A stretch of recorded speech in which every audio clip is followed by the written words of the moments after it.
Frente al Congreso de la República hay un micrófono que aguarda paciente y democráticamente en este pedestal con patas plegables. Vamos centro. Es eso. Buenos días.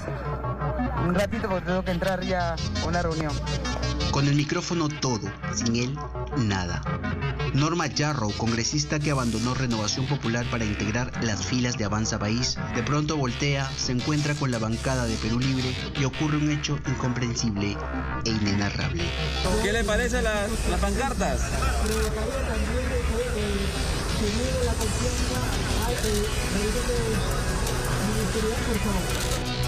Bueno, nosotros estamos claros y estoy viendo con mucha sorpresa rechazo al golpe parlamentario. Creo que esto es una muestra de la democracia en el país y del valor que tenemos en el Congreso de la República. Gracias, gracias de verdad, gracias. Y eso demuestra que estamos más unidos que nunca. Gracias, gracias, bravo por ustedes. Estamos defendiendo dos personas de distintas ideologías, pero con una sola, que se llama país. Rechazamos el golpe parlamentario. Gracias, creo que esta foto tiene más que 1000 palabras. Gracias. Esta inimaginable y confusa escena hizo suponer a los malpensados que Yarrow se habría vuelto a cambiar de partido. Los legisladores oficialistas portaban pancartas en donde se leía rechazo al golpe parlamentario y denunciaban además una repartija de comisiones. Recordemos que los años anteriores, las gestiones anteriores, la bancada que tenía mayoría escogía proporcionalmente las comisiones que le corresponde al gobierno. Pero en este caso han hecho alianzas. En este caso realmente han hecho alianzas y han hecho lo que han querido con las comisiones. Efectivamente, como dice la profesora y congresista de Perú Libre, Jacqueline Ugarte, esta alianza del fujimorismo con las demás fuerzas de derecha están arrinconando al oficialismo. Ya han anunciado la presentación de una moción de interpelación contra el canciller Héctor Béjar. Por su parte, la bancada del Lápiz respondió con otra moción para censurar a la mesa directiva, además de una reiterada advertencia. Acá hay un golpe de Estado en camino. Acá hay un proceso de vacancia. El que no lo quiera ver tiene que estar suficientemente ciego.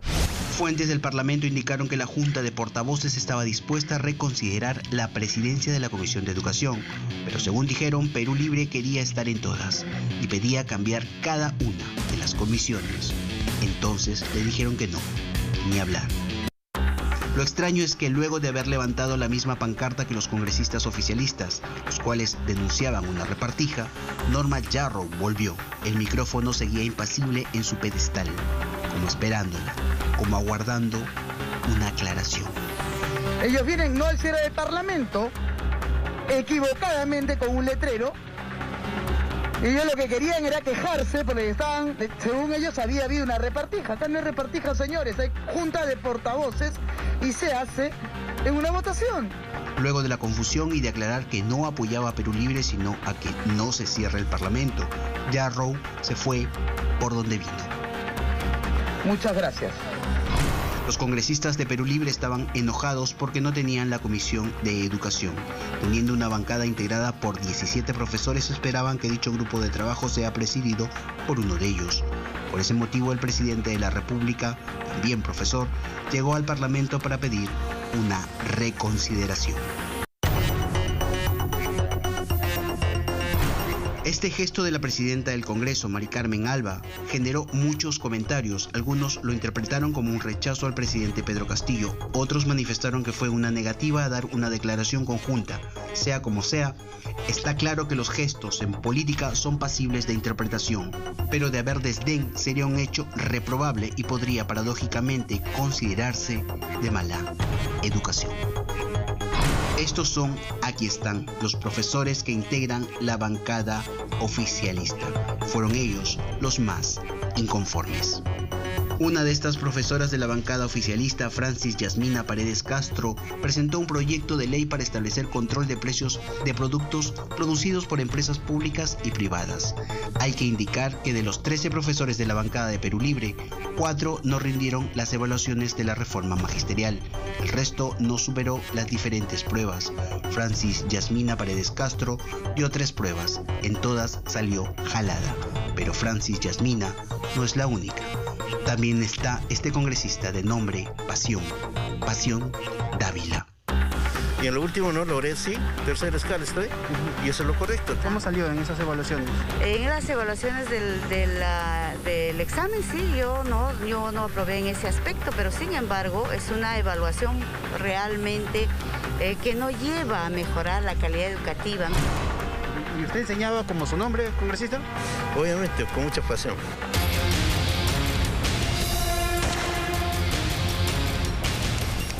Cada detalle de lo que acabamos de ver va a tener trascendencia el día que el gabinete se presenta ante el Congreso, el jueves 26 de agosto.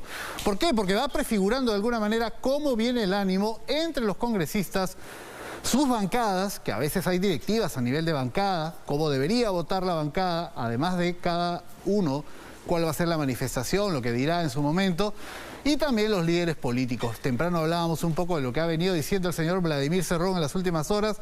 Lo vamos a conversar con nuestros invitados en el próximo bloque, pero antes de pasar a conversar con 3 congresistas que nos acompañan esta noche, vamos a mirar, vamos a darles la bienvenida y luego vemos un cuadro que tenemos aquí para compartir con ustedes.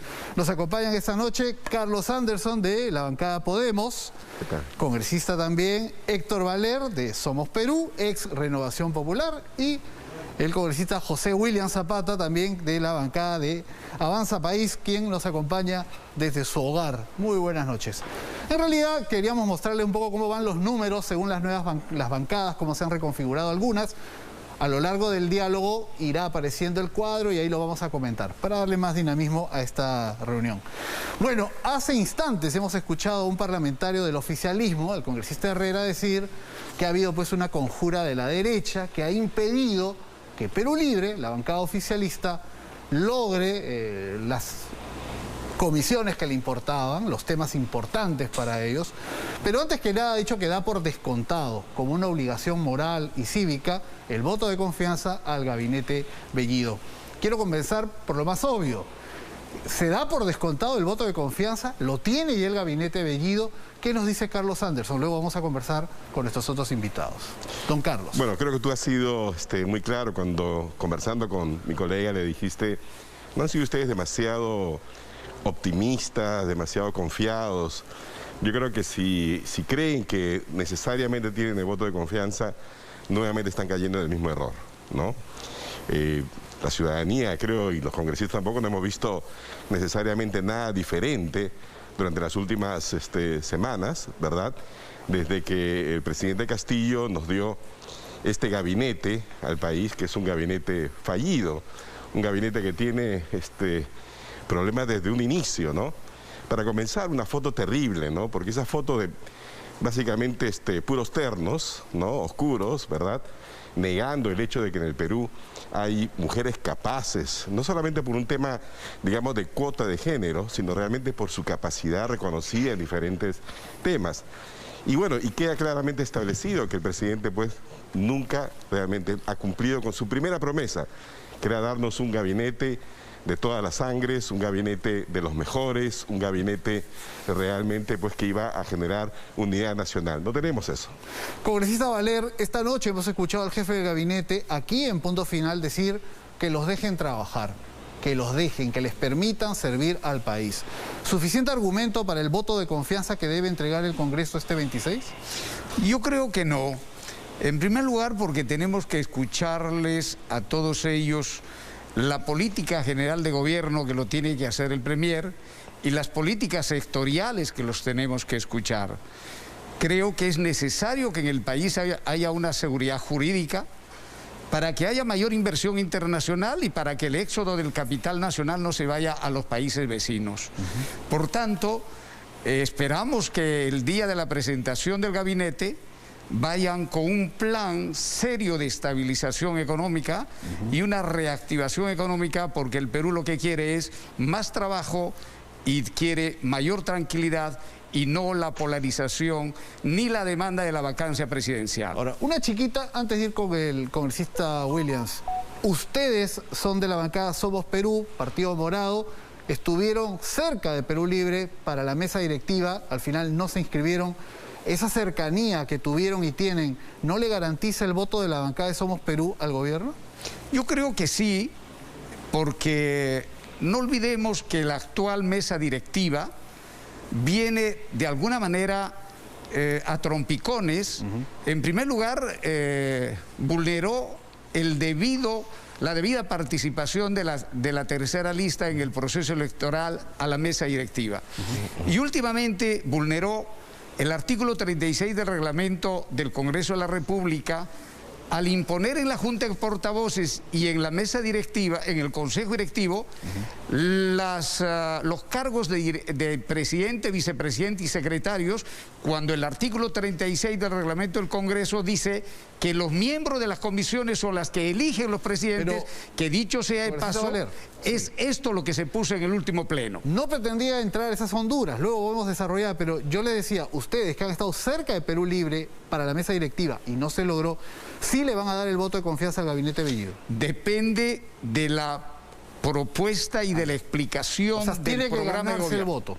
¿Cómo? Tiene que ganarse ese voto de confianza. Tienen que ganar. Ahora desarrollamos. Congresista Williams, buenas noches, gracias por estar ahí desde su hogar.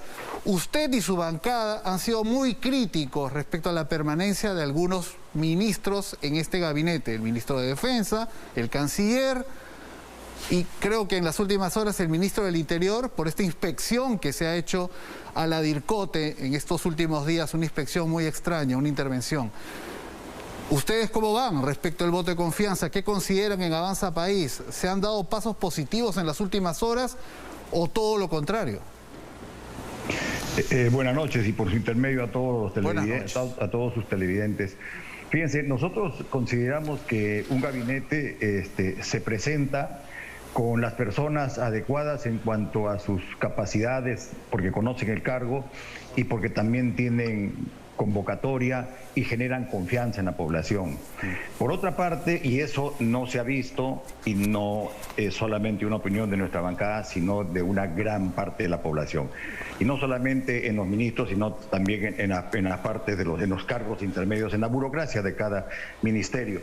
Luego, en el proceso, este gabinete, esta primera propuesta se puede ir construyendo, se puede ir mejorando, pero eso no lo estamos viendo. No tenemos las certezas de cómo se está liderando, si lidera el asunto el señor Evo Morales en alguna forma, si esto lo tiene el señor Pedro Castillo como presidente, o cuánto en este asunto está involucrado el señor Cerrón. Entonces, yo creo que mientras no se clarifiquen las cosas antes y no se den señales y no se hagan unos cambios importantes que la población crea convenientes, no vamos a estar satisfechos con la presentación del gabinete. Obviamente que ese día, como acaba de decir también un colega, se tiene que escuchar qué van a decir. Eso es muy importante. Pero antes de eso, se tiene que construir esa confianza. Hay que construirla, presentarla y construirla. Ese es el problema. No la estamos viendo. Entiendo que lo que le preocupa a usted y a un sector de su bancada del Congreso es el poder detrás del poder real. Es decir, ha mencionado Evo Morales, que va y viene al Perú, ha mencionado también al señor Cerrón, que no tiene nombramiento, está inhabilitado, no puede tener cargo público y sin embargo parecen tener injerencia en decisiones que toma el gobierno. Bueno, tendrá que responder sin duda el jefe del gabinete. Congresista Anderson, el día de hoy, ha surgido un tema adicional al que ya veíamos nosotros observando respecto a las resistencias que ha generado el premier Bellido. Hoy el diario El Comercio ha publicado una información muy sensible, señala que hay un colaborador eficaz que señala a su vez que el señor Bellido habría recibido dineros de origen ilícito para su campaña electoral. Sin duda esto se tiene que verificar, se tiene que probar, se tiene que investigar. El señor Bellido esta noche en Punto Final lo ha negado. Sin embargo, no parece la mejor carta de presentación para alguien que aspira a ser el vocero del gobierno, el vocero del Ejecutivo y además director de orquesta de un gabinete ministerial. ¿Cómo toman ustedes estas últimas acusaciones contra Bellido? Bueno, a ver, ¿cómo las tomo yo? A ver, para mí es simplemente una raya más al tigre, ¿verdad? No olvidemos que ya el señor Bellido ha sido criticado con justicia por sus frases altisonantes, por su homofobia, ¿no? Por su misoginia, ¿verdad? Una y otra vez, por más que ahora diga que no, etcétera, lo que dijo, o sea, la ambigüedad en torno a su posición frente al terrorismo, etcétera. Él viene, de verdad te digo, a mí sinceramente esto ya no me añade nada. Yo estoy convencido de que no es la persona adecuada para dirigir los destinos del país. Estoy total y absolutamente convencido de que no ha logrado, pues, presentarnos una lista de los mejores. O sea, la verdad que es hasta ocioso ir ministro por ministro para ver que en su gran mayoría prácticamente ninguno de ellos tiene, pues, ni el prestigio, ni la preparación, ni la experiencia. Entonces, el mío, desde mi perspectiva, es un tema más fundamental. Creo que es un error en general el terruquearlo, ¿no? No creo que sea terrorista, la justicia tendrá que demostrar todo eso. Para mí basta con su impericia, con su falta de experiencia, con su, la verdad, poca capacidad para convocar un gabinete como se merece el Perú del Bicentenario. Congresista Valer, ¿qué es lo que ustedes le piden concretamente al jefe del gabinete, este gabinete, como un elemento fundamental para que ustedes den el voto de confianza? ¿A qué se tendría que comprometer el gobierno ante el Congreso y ante el país? En primer lugar, a la modernización del sector agropecuario, que es pilar fundamental de la economía. Esto significa innovación, asistencia y transferencia de tecnología, inclusive con mayor inversión internacional, tanto en el sector comercial como agroexportación y el desarrollo rural. En segundo lugar, mayor intervención en el sector del mercado. Toda vez de que, a pesar que la Constitución supuestamente no puede intervenir en estados de emergencia, pero los convenios internacionales tienen responsabilidad social. Y en esta etapa de pandemia, el Estado ha tenido que intervenir, por ejemplo, en el sistema de salud, en las clínicas privadas, para que no haya el costo gigante por salvar una vida. El Estado se cruzó de brazos y no intervino en el sector privado. Permítame, simplemente una tingencia, porque creo que en el fondo su preocupación la comparto. La ley existe. Existe la ley que le permite al Estado, en una situación crítica, actuar, intervenir. Lo que pasa es que el señor Vizcarra no lo quiso hacer. Por el contrario, apareció en televisión diciendo que estaba pensando intervenir las unidades de cuidados intensivos, cuando no podía darse abasto con lo que el Estado peruano ya tenía. Don Pedro, justamente por eso nosotros esperamos. Decisión política. Esperamos nosotros esta versión en la explicación de este nuevo gabinete. O sea, un compromiso real más allá de las palabras. Lo digo para, por el momento, cerrar aquí y pasar al congresista Williams, que también debe tener, me imagino, como parte de una bancada, un pliego mínimo que espera cumpla el gabinete Bellido. ¿Qué le pide usted? Lo que sí quisiera subrayar, por favor, es que basta de estar terrorizando a los ministros, basta de estar diciendo lo que son senderistas, basta que son comunistas. Yo creo que todas aquellas personas que dicen eso, les falta leer ideología e ideas políticas. Muy bien. Congresista Williams, ¿qué es lo que ustedes le exigen? Si no al jefe del gabinete, Guido Bellido, al presidente Castillo, de aquí al 26 que se presente el gabinete. Nosotros le pediríamos al presidente Castillo, o le pedimos al presidente Castillo, que identifique su línea de dirección al respecto de la ideología que él está siguiendo, ¿no? Porque la ideología definitivamente es muy importante, porque traza los destinos de una nación y de un Estado desde el punto de vista político, económico, social y de seguridad. Definitivamente es un tremendo cambio el que se da si es que la línea no está orientada hacia una extrema izquierda marxista-leninista. Nos va a hacer cambiar todo y va a tener efectos sobre la población, la economía, la sociedad, la seguridad y todo lo demás. Entonces, es muy importante que esto lo clarifique o por lo menos nos muestre que la intención no es esa de irse a la izquierda, como lamentablemente a eso se ha llegado por las informaciones que se dieron antes en relación al ideario y otras cosas más. Creo que de eso va a depender mucho. También creo que va a dejar más tranquila a la población, o tranquila a la población, si es que deja de lado ese asunto de la Constitución. Está claro que para lograr, y lo ha mostrado Hernando de Soto más de una vez, los 30 objetivos más importantes que tiene el presidente Castillo, no necesita hacer los cambios a la Constitución. Basta con la legalidad y la legislación nacional, que se acopla muy bien a la legislación internacional y puede hacer todo lo que quiere. Si es correcto, y yo estoy absolutamente de acuerdo que hay muchas cosas o varias cosas que se deben corregir en la Constitución porque es injusta, sobre todo para las personas que tienen menos recursos, pero eso no significa hacer un cambio de la Constitución. Y por último, pienso también que el señor Castillo y su gabinete deben dedicar principalmente al trabajo.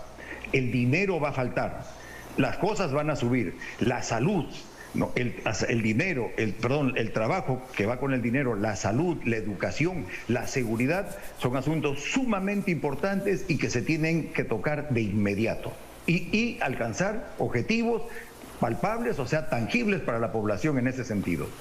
Bueno, quiero aprovechar un tema que usted ha mencionado, congresista Williams, respecto a que, por ejemplo, Hernando de Soto ha dicho que para hacer cambios importantes o para cumplir el plan de gobierno que se había trazado Pedro Castillo, no se necesita tocar la Constitución en líneas generales. Pedro Franque, ministro de Economía de este gobierno, lo acaba de decir también. Según él, para cumplir con las promesas electorales de Pedro Castillo, no hay que hacer un cambio en la Constitución. Quiero aprovechar que Carlos Anderson es economista y además es una persona que ha demostrado durante mucho tiempo mucha versatilidad para explicar en términos simples estos conceptos que a veces son complicados pero que afectan nuestros bolsillos, de todos los que nos están acompañando esta noche, para entender. El gobierno tiene claras las prioridades económicas, Pedro Franque las está colocando sobre la mesa de manera adecuada, se está manejando bien el tema del Banco Central de Reserva. ¿Cuál es la mirada de Carlos Anderson? Mira, a ver, en papel, sí, las cosas no están tan desencaminadas. El ministro de Economía acaba de dar a conocer, por ejemplo, algunos objetivos muy claros para retornar a un equilibrio fiscal en el mediano plazo, ¿no? Ha sido un impulsor de que Julio Velarde se quede al frente del Banco Central, ¿verdad? Pero a la vez tenemos al premier Bellido confundiendo los temas, achacándole responsabilidades al Banco Central de Reserva acerca de la estabilidad fiscal, que en términos muy sencillos simplemente la responsabilidad que tiene el gobierno acerca de cuánto debe gastar y qué ingresos debe generar, ¿no? Eso no le corresponde al Banco Central de Reserva. Por otro lado también, lo he escuchado hoy día al señor Cerrón, ¿verdad?, que ha dejado muy, pero muy en claro cuáles son las prioridades que desde su perspectiva, ¿no?, van a ser las que marquen la gestión del señor Castillo, ¿no? Él dice, bueno, si no hay asamblea constituyente, si no hay nacionalización o estatización, o como quiera llamarle, de los recursos naturales, si no hay renegociación de los contratos, etcétera, etcétera, etcétera, entonces, ¿verdad?, este gobierno, desde su perspectiva, habrá fracasado y tendrá que ser denunciado desde la perspectiva de Perú Libre. Y lo que yo quiero decir es que la economía no camina sola. La economía viene de la mano de la confianza, y la confianza te la da la política, ¿no? Entonces, cuando uno ve esto, que tienes tú a un presidente que supuestamente dicta una dirección, pero al otro lado tienes a alguien que se ha autoerigido, ¿no es cierto?, como el gran censor, el gran juez. Entonces, pues, esto es para decirlo en términos muy populares, un arroz con mango, ¿no? No hay claridad en la política monetaria, no hay claridad en la política fiscal, y entonces el reto es mayor. Y a mí me da mucha pena, quiero decirlo, me da muchísima pena, porque si no tuviéramos esto, este sería el mejor momento del Perú para poder salir adelante. Tenemos los vientos afuera súper favorables, pero estamos haciendo las cosas nuevamente mal. O sea, por un tema ideológico. Vamos a hacer exactamente lo que hicimos en los 70s y en los 80s. Cuando el mundo se abría, nosotros nos cerramos. ¿Cuál fue el resultado? Que países como Singapur, Corea, despegaron. Y el Perú terminó una hiperinflación. Entonces, yo sinceramente le diría al presidente Castillo, ¿no?, que busque gente que le pueda explicar de manera alternativa cómo se puede lograr todo lo que él busca para la población. Mejoras de todo tipo. Y se va a dar cuenta de que las visiones que tiene el señor Cerrón y el ideario de Perú Libre es el camino equivocado, es el camino al pasado. Tenemos que mirar hacia adelante y tenemos que ser más ambiciosos en lo que queremos. No podemos seguir mirando pues Bolivia como nuestro gran referente, por favor. Aspiremos a ser Singapur, aspiremos a ser Taiwán. Progreso con libertad. Eso es posible. Es importante esa precisión que dentro de la política está tratando de buscar una salida positiva, porque no todo puede ser enfrentamiento, o sea, claro, para la disputa, para la polémica y para ganar una elección, así sea dentro del Congreso, hay un momento.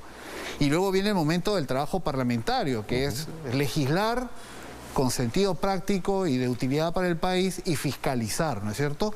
Congresista Valer, y usted va a estar en una comisión, me comentaba, que es la Comisión Agraria, que va a tener mucho trabajo importante en los próximos meses. Recordemos que en diciembre tuvimos una huelga, un paro agrario respecto al tema agroexportador, muy sonado en su momento, y estamos viendo cuáles son los resultados a lo largo de este año, pero hay mucho que corregir. El gobierno habla con ínfulas de una segunda reforma agraria. ¿Tienen idea ustedes qué significa eso? ¿Qué positivos pueden ser para el país? Bueno, estuvimos conversando con los responsables del sector agrario y lamentablemente lo que ellos llaman segunda reforma agraria es una modernización agraria. Y en ese sentido, la ley 31.110, que es la de régimen laboral y fortalecimiento a la agroexportación y agroindustria, que fue consecuencia del levantamiento del sur y del norte, tiene que ser revisada, porque es una ley, es una espada de Damocles para los agroexportadores y para todos aquellos que han invertido en el país en un sistema tecnológico de avanzada.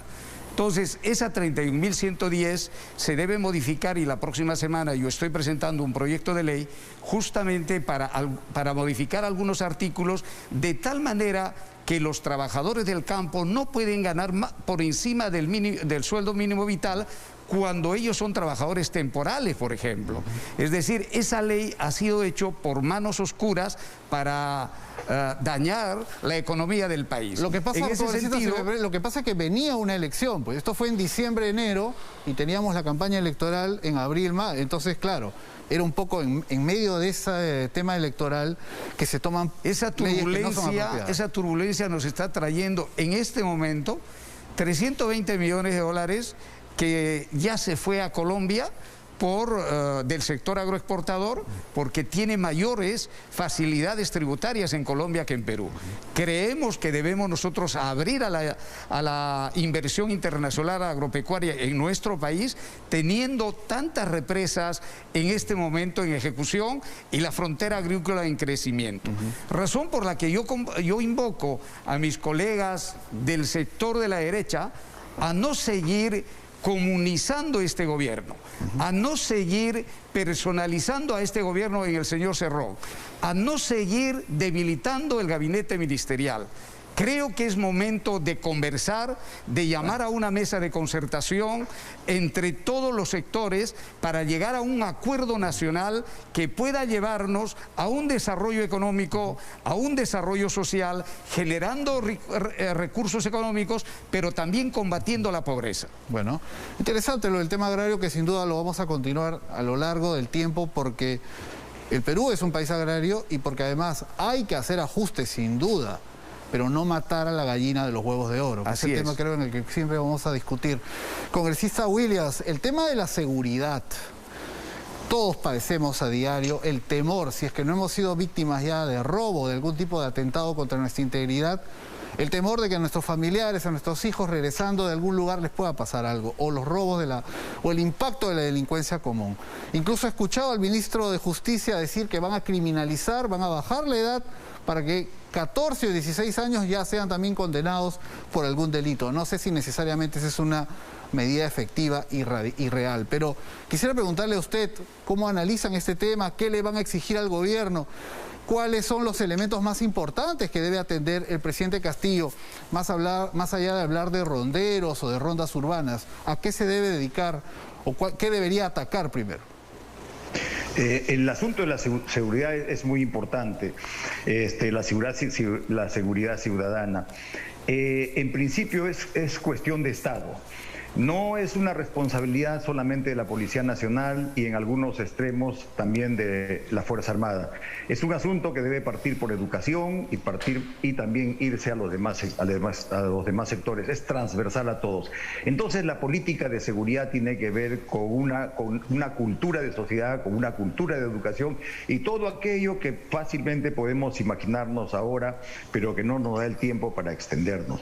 Esto ya para un mediano plazo o algo más, pero en lo concreto se tiene que atacar aquellos asuntos de seguridad que le están causando daño a la población y que la población lo siente de inmediato, o sea, aquel que le roba el teléfono, que lo mata, que le mete un disparo, que le da miedo que le da miedo caminar en las calles porque lo asaltan, eso está creciendo a raíz de los problemas que se están dando. Bien, en ese sentido nosotros tenemos todo el proyecto, porque ha sido proyecto de campaña, de que se tiene que hacer un trabajo consensuado entre Policía Nacional, Serenazgo, juntas vecinales y también de alguna forma se tiene que incorporar la seguridad privada, pero no para que vaya a hacer rondas, no, ellos tienen cámaras y tienen puestos fijos que enlazados electrónicamente y enlazados con teléfono podría hacerse una cosa muy interesante en las ciudades.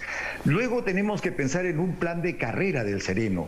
No puede ser que hayan serenos que... El sereno es como lo que nosotros en el ejército tenemos al reenganchado. El reenganchado tiene 3 contratos, 2 años cada uno, 6, puede ser hasta 7 años, pero en esos 7 años ese hombre o esa mujer está estudiando. A veces cumple 2 reenganches y pide su baja y se va. Porque no pueden haber reenganchados o no puede haber tropa de mucha edad.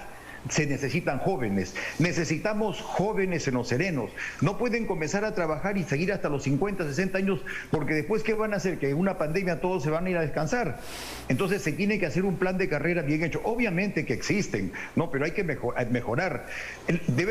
Consideramos que deben haber 2 escuelas, no solamente una de serenos, hay una, pero también cuando conversamos con los que tienen responsabilidad y dicen que van los del partido, que ganó y etcétera, etcétera, tiene que ser una escuela pues con ingreso, con una currícula muy buena, como digo, con un plan de carrera, y debe haber otra más. Jicamarca pensábamos que podía ser un sitio, obviamente habíamos conversado con los dirigentes, podrían dar un terreno si ellos creen, pero la construcción de la escuela tiene que hacer lo otro. Entonces, así como acabo de citar esto, y ya para no extenderme, hay asuntos muy importantes dentro del territorio que tienen que ver con la seguridad de fronteras, ¿no? El Putumayo es un problema que puede ser como el Braen con el tiempo, porque están los terroristas colombianos, hay tráfico de madera, tráfico ilícito de drogas, lavado de activo y tráfico de trata de personas.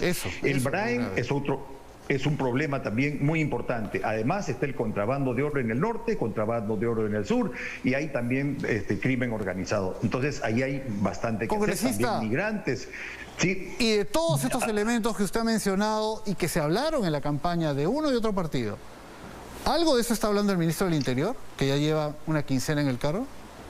No, yo no escucho nada de esto, de lo que está hablando, más bien, bueno, sí, he escuchado que he visto que han hecho una inspectoría. Yo sé, las inspectorías son las inopinadas y regulares. Esto es normal en la Fuerza Armada y en el Ejército. Eso funciona. Lo que pasa es que el momento, las circunstancias, lo que se dice, claro pues, que tienen que generar problemas. Entonces eso tiene que aclararse para que queden las cosas bien. Yo creo que la seguridad es sumamente importante y termino diciendo que es transversal a todos. Sin duda. Muchísimas gracias, congresista Williams. En realidad quiero agradecer a ustedes 3 que nos han acompañado esta noche, representantes de bancadas distintas, pero con el ánimo común de escuchar al jefe del gabinete, escuchar acerca de un plan de trabajo y no de una larga lista de culpas ajenas, que es un poco lo que lamentablemente, como escuchamos al inicio del programa, el representante del oficialismo, la derecha, se han confabulado, no nos dejan. En realidad ellos tienen cómo avanzar, pero tienen que explicar al país y tienen que hacer política, que es lo que tantas veces han dicho que saben hacer. Vamos a esperarlo y vamos a estar atentos a lo que se discuta en el Congreso y a lo que se vote. Muchísima suerte a los tres. Muchas gracias por acompañarnos. ¿Me permite un minuto, por favor? Cortito, por favor, por el tiempo. Respecto a la carta notarial del almirante Cueto, en el sentido de que debería aclarar públicamente, yo quiero decirle de que cuando quise decir está inmerso en la corrupción, quise decir está inmerso en el delito de sedición. Eso es todo, muchas gracias, porque eso es lo que me ha pedido el almirante Cueto que lo haga. Lo hago en tu programa. Muchísimas gracias, don Pedro. Conversen, por favor, pónganse de acuerdo. El país necesita un Congreso que trabaje lo más articulado y consensuado posible. Muchísimas gracias a los tres. Congresista Adelson también nos acompañó esta noche, Valer y Williams. Nosotros nos vamos a una pausa brevísima, pero regresamos con unos datos que son para ir a meditar. Regresamos.